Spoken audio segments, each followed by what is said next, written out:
Welcome, everyone, to the variety show Without a Clue.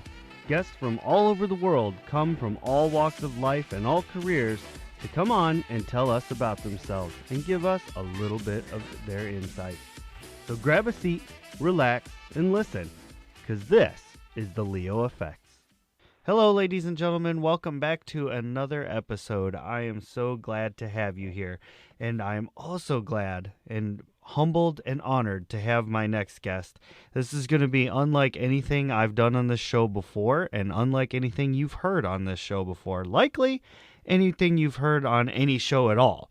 Today I'm joined by Lori Golden. How are you today, Lori? I'm doing well, thank you. That's wonderful to hear.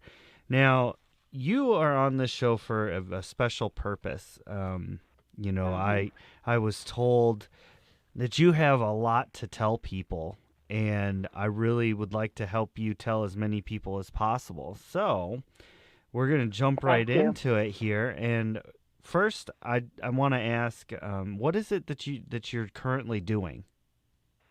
Okay, I'm a psychotherapist, and I started actually in the field in 1979. So I've been around a long time, and I also went through a period of giving up my practice in private practice. And I'm a recovering drug addict for 32 years, and I'm also an incest survivor. And so in my work, I deal with post traumatic stress disorder, and I frequently see people in crisis in trauma as well as abuse. And sexual abuse is one of my specialties. And my book, My House of Lies, is really about me recovering from childhood sexual abuse and incest, as Oh, well as addiction, well, that late sounds, abuse. yeah, that sounds like such a Uh, hardship to overcome. it was, and at the same time, I am so grateful that I found recovery and that I was able to tell my secret, that I was able to heal. And there were a lot of different aspects to my healing. But one wonderful gift is me doing art now because I buried art when I was a young teenager. That's when I cut off from myself my ability to paint and draw. So you get a lot of rewards when you open up these boxes that you hide inside yourself from yourself. And in each box contains pieces of trauma or maybe abuse. And when you open it up, you find many gifts that are inside that you might not have known before. So I am really grateful for it all. Wow. What was it that well, I'm trying to think of how to put things into words. This is such an amazing story to get through. What was it that finally made you say, I need help. I need to get things in order." Okay. I did what's called a geographic. And typically, in anybody listening that knows anything about 12-step programs, Narcotics Anonymous or Alcoholics Anonymous or Food Addicts Anonymous, anything with 12 steps, it's called a geographic.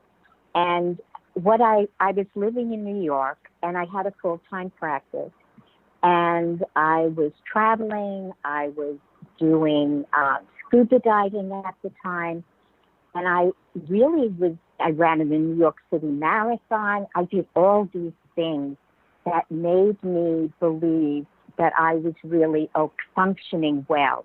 But really, what I was doing was medicating myself with drugs.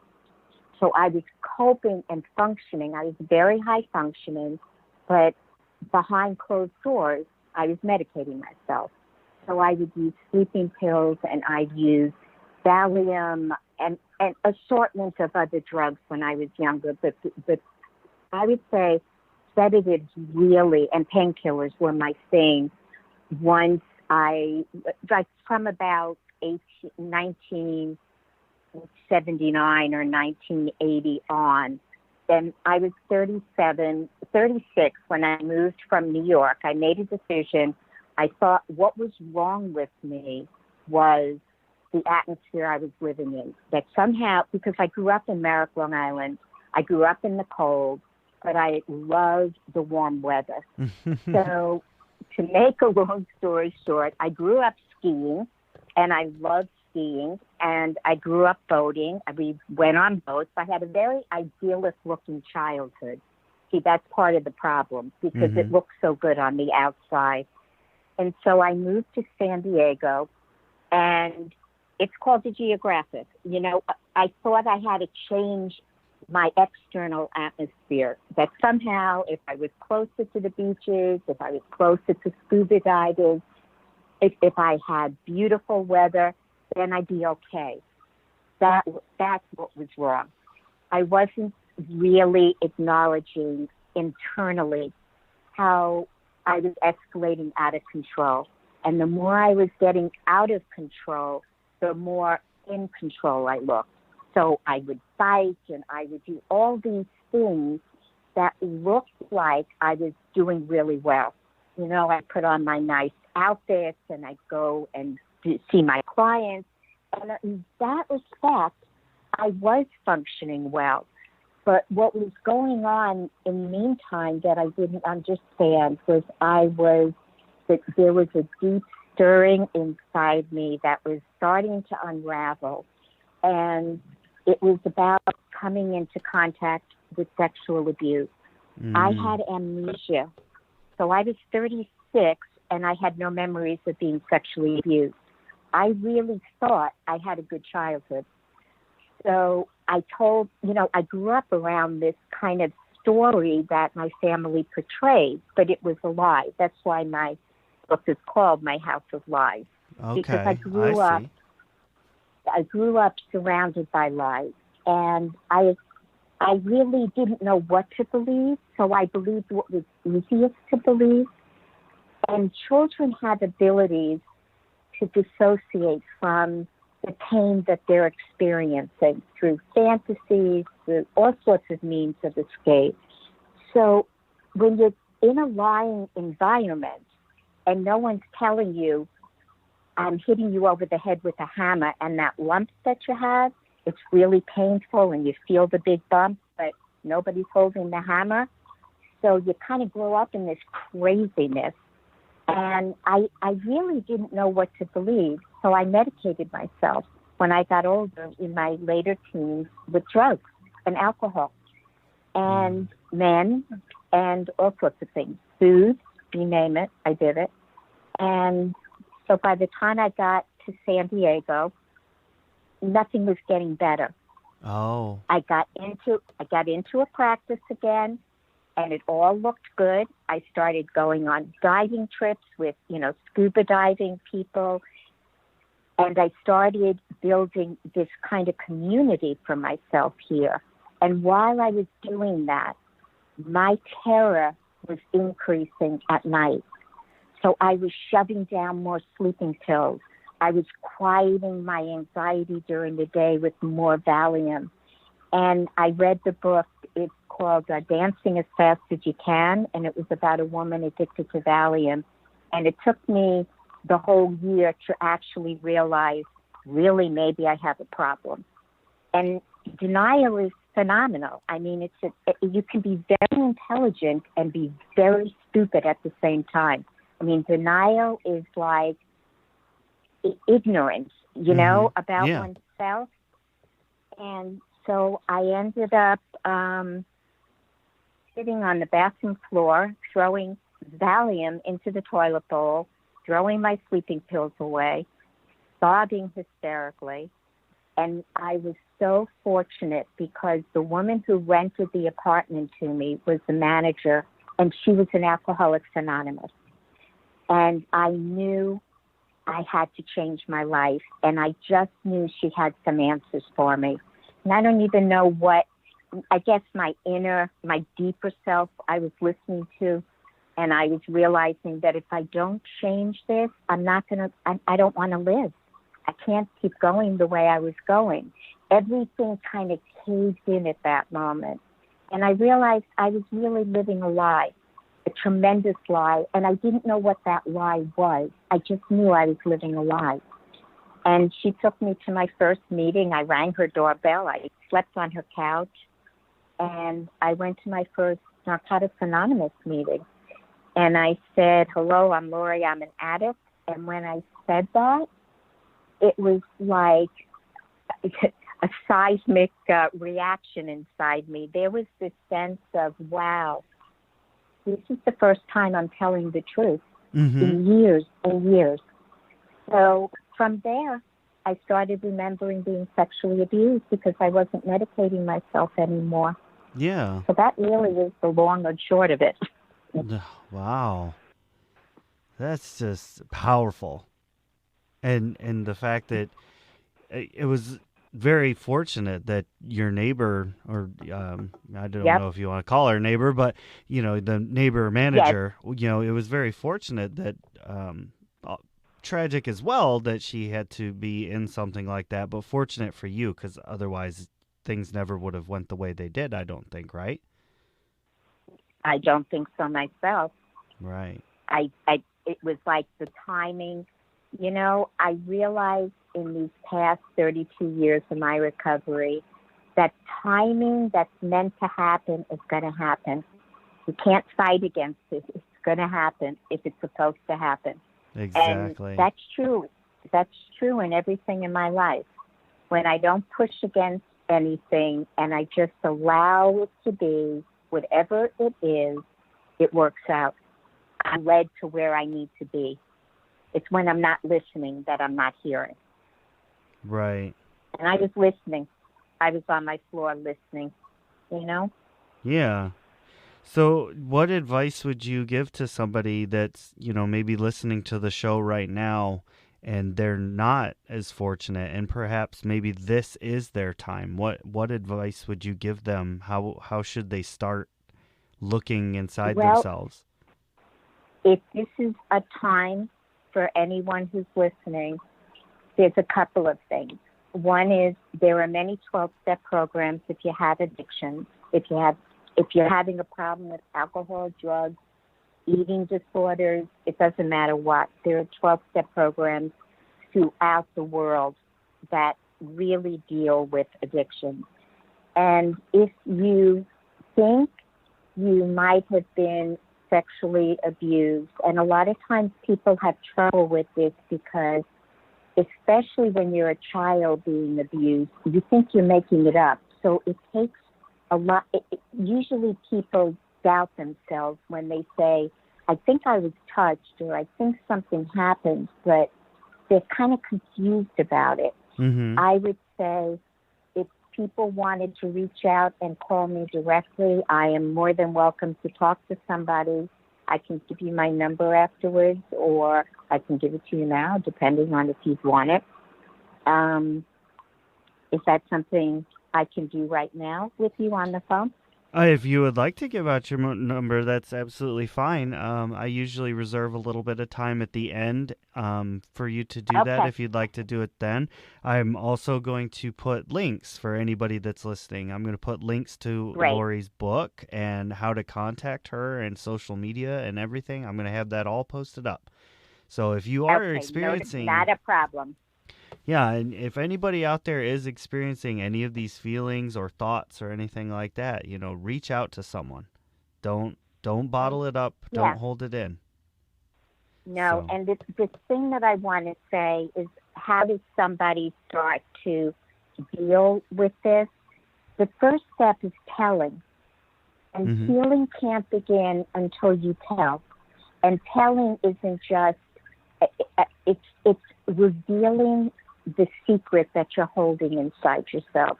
And it's not just the secrecy of I'm a drug addict hiding addiction, or the alcoholic hiding drinking, or the bulimic hiding throwing up in the bathroom. It's also a sexual abuse survivor absolutely needs to tell, because if you don't tell, then you continue to live with your abuser. Because it's the silence, it's the secret that you're tied to your abuser in that secret.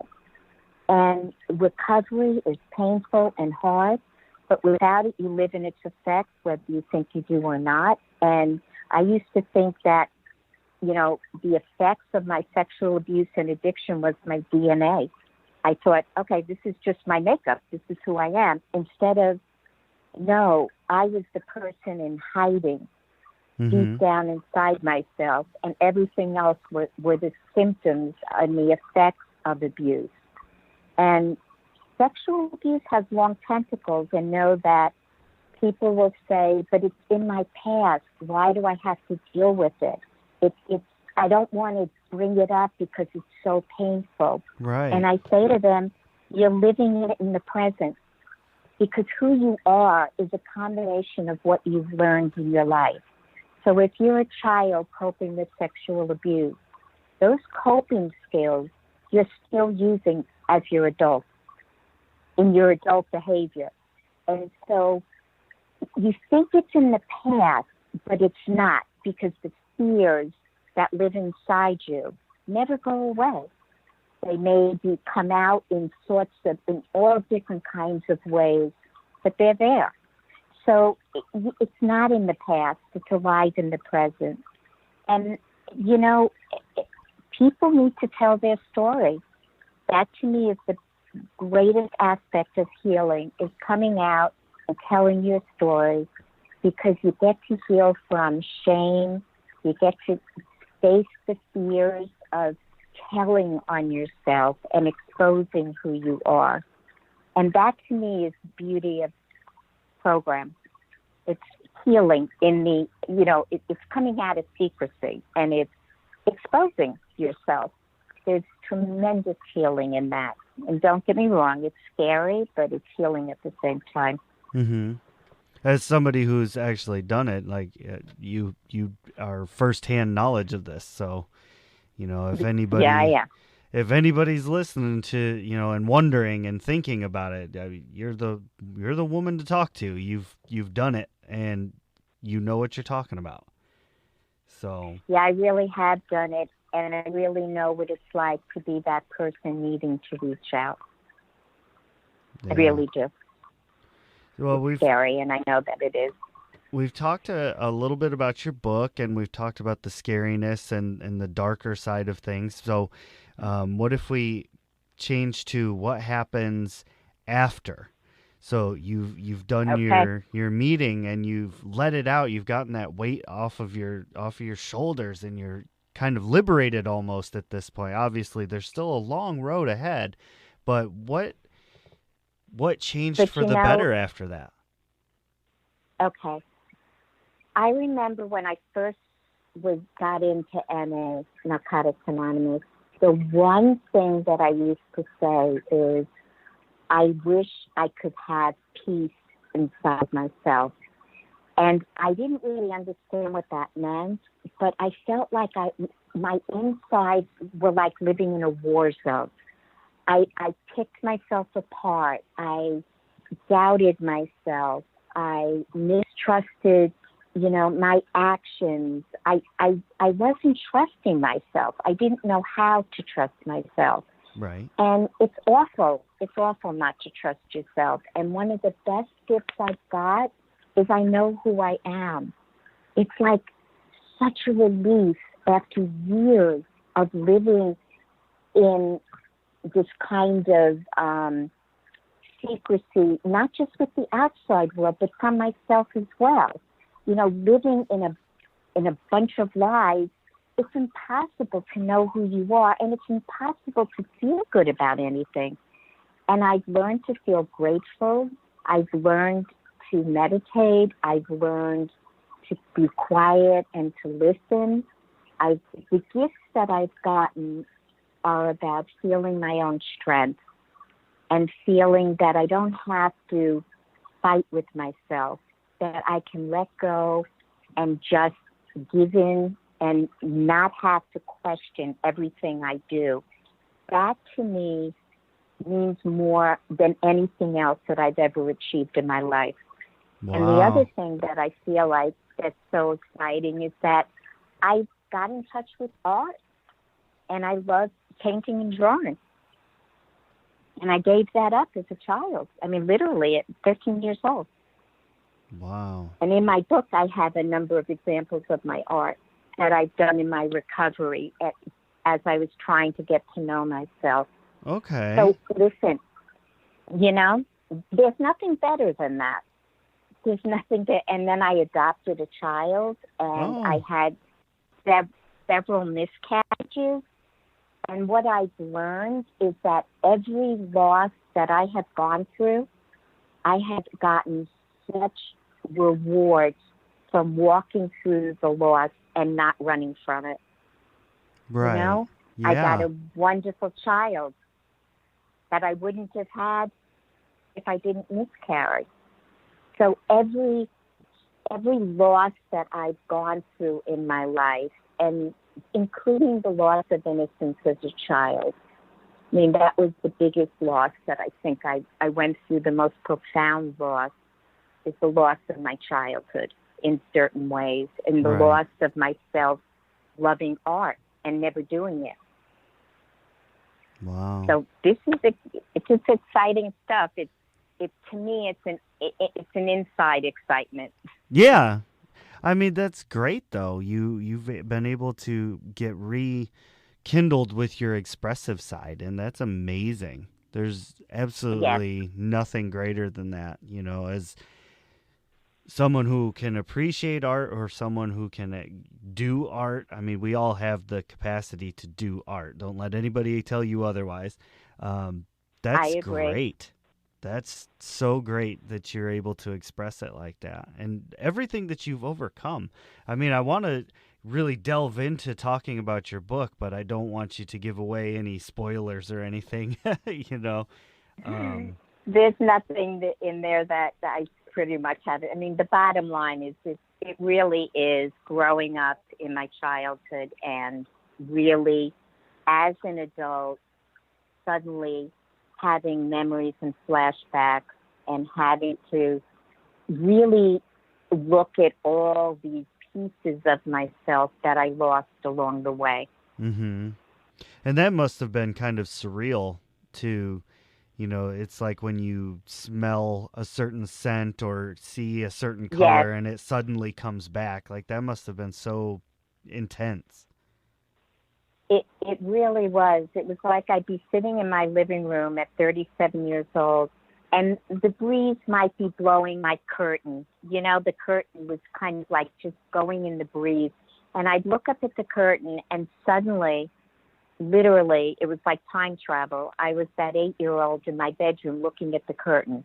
And it's kind of like flashbacks are like you're living whatever happened in the past, you're living it in the moment. Mm-hmm. And it sounds really scary, but it actually was exciting because I was getting to know myself. I was getting to understand all the stuff that I thought was so crazy about me really all made sense. Yeah. I wasn't crazy. Yeah. Well, that's the good thing, right? Everything around me was. Right, yeah. Wow. I couldn't imagine being in that situation. You're so strong. You're such a positive person. Thank you. And listening to the way you talk now, you've grown so much. I'm impressed. It's amazing. Thank you. Thank you. I've worked very hard. Yeah, and to get the courage to write a book about it. I mean, that's something that I don't think a lot of people would ever, you know, they might go through the steps to make themselves better and find their center and find themselves and get the healing that they need. I'm not sure that everybody would be so courageous as to write a book about it. So, you know, I got to say props to you. I felt it was the combination of me being a psychotherapist. Right. As well as a survivor. Which is something that you were able to achieve after, you know, you've kind of grown through the adversity, right? Or was that something you were doing while dealing with it? No, I was doing while dealing with it until I gave up my practice to really do much more intense work. But yeah, Wow. no, I've been very honest with clients about my own road to recovery and what recovery is really all about and what it Mm-hmm. takes to change. Yeah.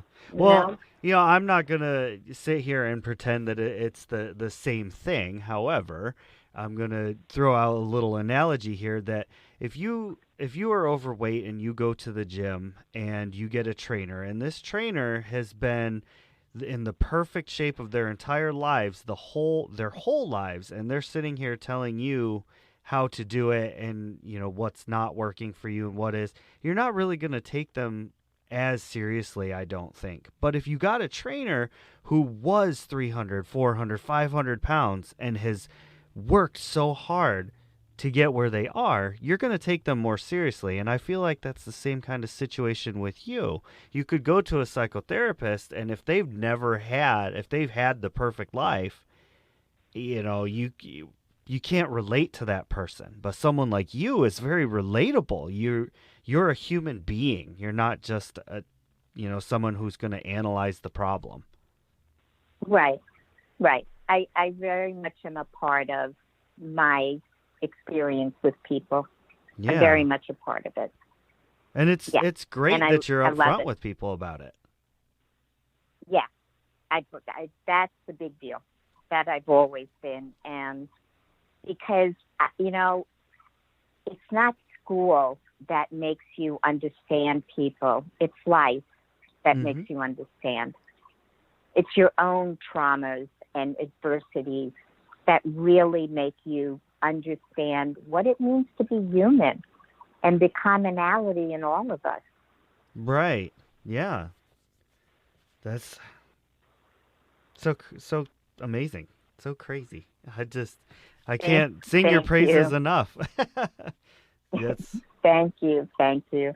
It's been a wild I ride, but you appreciate came it. out on top. Yes, I have.